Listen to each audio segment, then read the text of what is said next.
New topic जो हमारे पास है सेमीकंडक्टर डिवाइसेस का, that is full wave rectifier. अब फुल वेव रेक्टिफायर क्या होता है? In full wave rectification when AC is applied at the input, जब आप ऑल्टरनेटिंग करंट अप्लाई करोगे, the output appears for both cycles of input and the current passes through the load resistance in the same direction for both the cycles following two circuits. इसके दो types होती हैं। पहले हम करेंगे कि full wave rectification क्या होता है।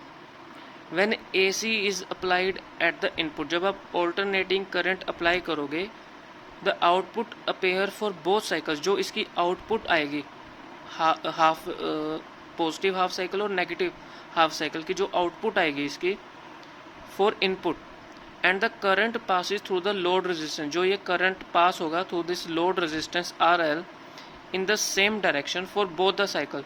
मतलब जो हमने यहाँ पे हाफ वेव रेक्टिफायर में किया है, इसमें जो आउटपुट आ रही है देखो डिफरेंट आ रही है। इसमें इसकी एक ऊपर कर्व बन रही है, एक इसकी नीचे कर्व बन रही है, और एक इसमें फॉरवर्ड बायस था, एक इसमें रिवर्स बायस था। इसमें एक पॉजिटिव हाफ साइकिल था, इसमें नेगेटिव हाफ साइकिल था, तो अलग अलग बन रही थी। लेकिन यहाँ पे वो कह रहा है कि जो एसी करंट आपने यहाँ पे इनपुट अप्लाई किया है, जो आउटपुट होगी दोनों साइकिल्स की, और जो करंट आपने इस लोड रेजिस्टेंस में पास किया है in the same direction for both the cycles. अब इसकी दो टाइप्स होती हैं फुल वेव रेक्टिफिकेशन की, centre tap full wave rectification and bridge full wave rectifier. सबसे पहले हम पढ़ेंगे centre tap full wave rectifier. It employs a transformer with the secondary winding a be tapped at the centre point. अब आपने यहाँ पे एक ट्रांसफॉर्मर लगाया हुआ है विद सेकेंडरी वाइंडिंग, ठीक है। तो पहले तो इन्होंने ट्रांसफॉर्मर के बारे में बताया। Two diodes are connected in the circuit. Half wave rectifier में हमने एक डायोड लगाया था, इसमें हम दो डायोड्स लगाएंगे, D1 and D2। So each of them uses one half of input AC voltage.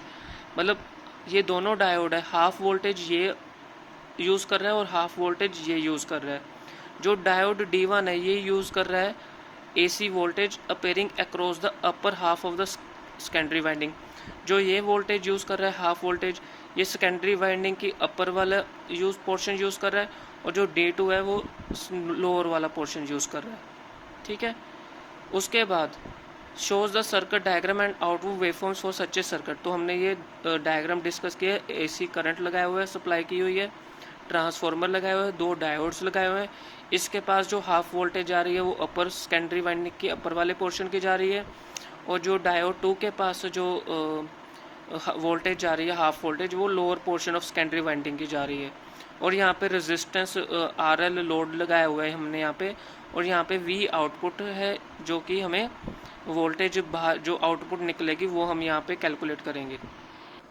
अब ये हमारे पास फुल वेव रेक्टिफायर की आउटपुट वेव फॉर्म बनी हुई है। ये हमारे पास जो आउटपुट वेव फॉर्म बनी हुई है, ये वोल्टेज इनपुट जब AC आप स्विच्ड ऑन करते हो, ऑल्टरनेटिंग करंट सप्लाई करते हो with respect to time t, ठीक है। With respect to time t ये जो है वेव शेप बनी हुई है फुल वेव रेक्टिफायर की, ठीक है। और ये डायोड D2 की डायोड D1 जब कंडक्ट करेगा उसकी आउटपुट हम देखेंगे। जब आउटपुट हम देखेंगे जब डायोड D1 में करंट फ्लो होगा, वोल्टेज सप्लाई होगी, तो डायोड D1 जब कंडक्ट करेगा तो उसकी ये वाली होगी ऊपर वाली शेप, ठीक है। और जब डायोड D2 कंडक्ट करेगा तो ये बीच वाली होगी। जब हम इन दोनों का कंबाइन कर देंगे आउटपुट वेव शेप कैसी होगी, तो फुल वेव रेक्टिफायर की इस तरह से जो है शेप बनेगी। अब इसकी वर्किंग सेम ही है। जब हम input AC current switch on करेंगे, जो एंड्स A एंड B है उसके ऊपर पॉजिटिव एंड नेगेटिव लग जाएगा। पॉजिटिव हाफ साइकिल में क्या होगा, अगर A पॉजिटिव है और B नेगेटिव है तो D1 क्या होगा, फॉरवर्ड बायस्ड होगा, और वो करंट कंडक्ट करेगा, करंट फ्लो होना शुरू हो जाएगा। एज ए रिजल्ट क्या होगा, जो पॉजिटिव हाफ साइकिल होगा, वोल्टेज जो अपेयर होगी अक्रॉस RL होगी, ठीक है। जो वोल्टेज हम आउटपुट निकालेंगे वो RL पे जो होगी वो हम कैलकुलेट करेंगे। नेगेटिव हाफ साइकिल में क्या होगा, टर्मिनल B पॉजिटिव होगा, A नेगेटिव होगा, तो वो डायोड D2 क्या होगा, फॉरवर्ड बायस्ड होगा। पहले हमने क्या पढ़ा था हाफ वेव रेक्टिफायर में, अगर A नेगेटिव है B पॉजिटिव है तो रिवर्स बायस्ड होगा। रिवर्स बायस इसलिए था क्योंकि हमने वहाँ पे एक ही डायोड लिया था। अब हम यहाँ पे दोनों डायोड यूज़ कर रहे हैं। जब हम नेगेटिव हाफ साइकिल की बात करेंगे तो डायोड D2 आ जाएगा, और जब डायोड D2 आ जाएगा तो भी क्या होगा, फॉरवर्ड बायास्ड होगा एंड करंट वहाँ पे फ्लो करेगा। दस वी फाइंड दैट जो करंट यहाँ पे फ्लो कर रहा है वो सेम डायरेक्शन में यहाँ पे फ्लो कर रहा है ड्यूरिंग बोथ द साइकिल्स, तो आउटपुट जो होगी इसकी दोनों साइड सेम रहेगी। इसका एडवांटेज क्या है, जो इसकी आउटपुट है और एफिशिएंसी है वो हाई होती है क्योंकि करंट जो है वो सेम डायरेक्शन में हो रहा है। इसका जो डायरेक्ट करंट की आउटपुट होती है वो स्मॉल होती है। Current centre tap has to be located properly, large transformer इसके लिए ज़रूरत होती है। डायोड्स जो हम यूज़ करें must be capable to bear high peak inverse voltage. Peak inverse voltage वो वोल्टेज होती है that appears across the diode, जो डायोड के अक्रॉस अपेयर होती है, which it does not conduct, जब वो कंडक्ट नहीं करता उसको हम पीक इनवर्स वोल्टेज बोलते हैं, जब रेक्टिफायर लगाते हैं और करंट रिवर्स डायरेक्शन में जाने की कोशिश करता है। In case centre tap rectifier it twice the maximum AC voltage, इसकी जो वोल्टेज होती है वो ऑल्टरनेटिंग करंट के ट्वाइस होती है।